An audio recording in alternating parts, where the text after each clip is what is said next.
Welcome to this 5 versus 5 3-point King of the Hill match in the BTL rule set. I have the full links in the info below for you if you would like to see those. We will talk about some of them as we progress here. But today the two teams playing are Stick Together in the green shirts and Dank in the black shirts. As I mentioned, this is 3-point King of the Hill. Each team has been assigned one color.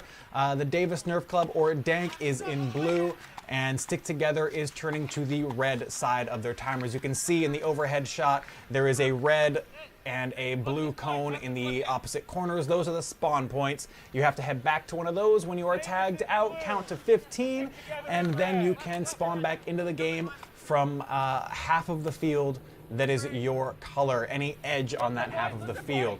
That is described again more in depth in the rules link down below.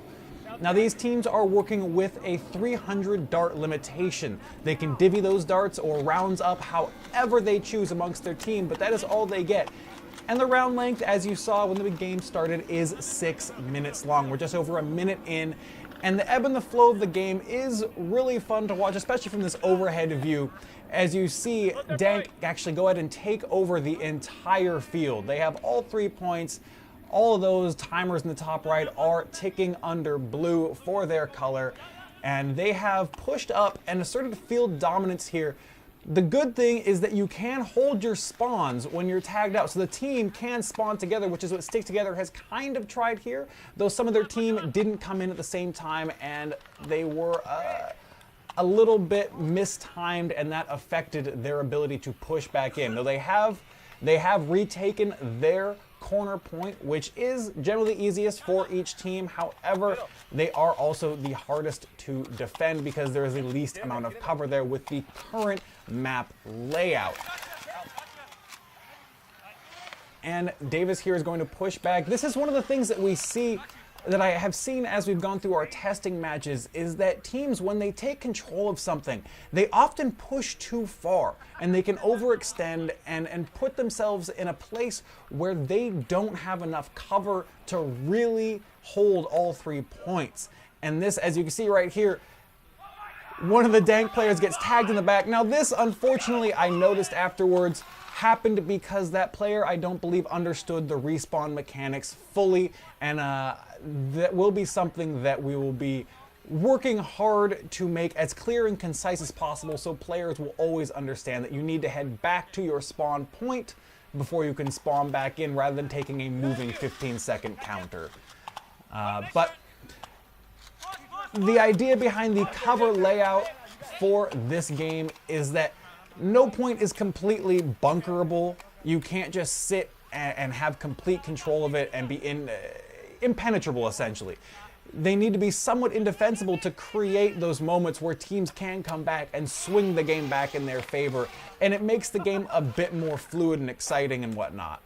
Now right here you notice Out of Darts talking to me about what happens when a timer is dropped. And we actually had to figure it out on the fly. Because the person hadn't completed the transition to their color yet, it should go back to the other team's color that had it prior to that. Now this is an issue that we actually been trying to figure out for a while. Hopefully in the future, with something that is being worked on, we won't have to worry about these kinds of timers anymore. We'll have something a bit better and a bit more catered or suited towards this style of play.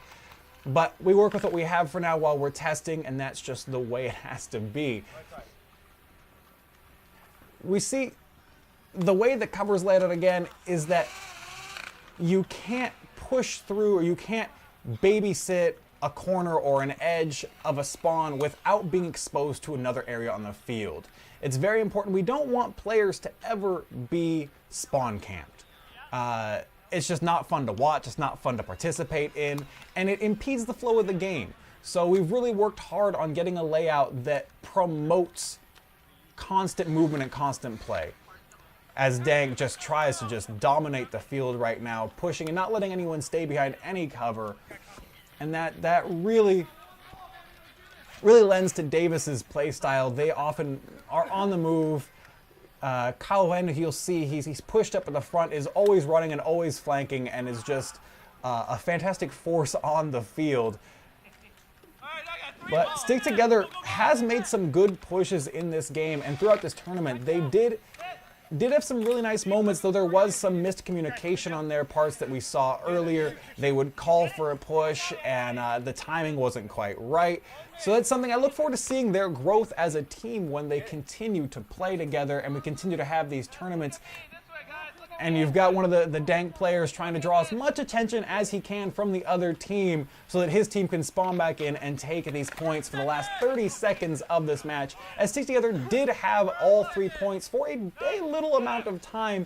Now, unfortunately for Stick Together, Davis has clearly been a dominant force in this match, but this is their second time playing on the day. This is the final match of the day, actually, for this tournament, as we enter into the last 10 seconds, and Dank tries to push them off one last time to get as much time as they can, try and sneak that last little bit of time, and there we have it. That is the end of the match. The timers will update. There we go. Dank wins with a total of 12 minutes and 53 seconds against Stick Together's 4 minutes and 36. Definitely a strong showing from Davis. This was a fantastic event to get to test with and play with everyone and see how things go. There will be continued updates to these rules. If you want to test them, I have a link down below to our Facebook page where you can find the rules, find the updated version. Feel free to contact me. I would love to get these rules in as many hands as possible and get these going with everyone that we can. This is a passion, this is a dream for me to try and get competitive Nerf going as many places as possible, and I would love to see it happen with all of your help. So let me know what you thought of all of this today, of this game type. What did you like? What would you like to see changed? What are your thoughts on it? Please let me know in the comments down below. And if you're new to the channel and enjoyed this video, feel free to hit the subscribe button for more in the future. And as always, thank you so much for watching. I'm Jangular, and I'll see you next time.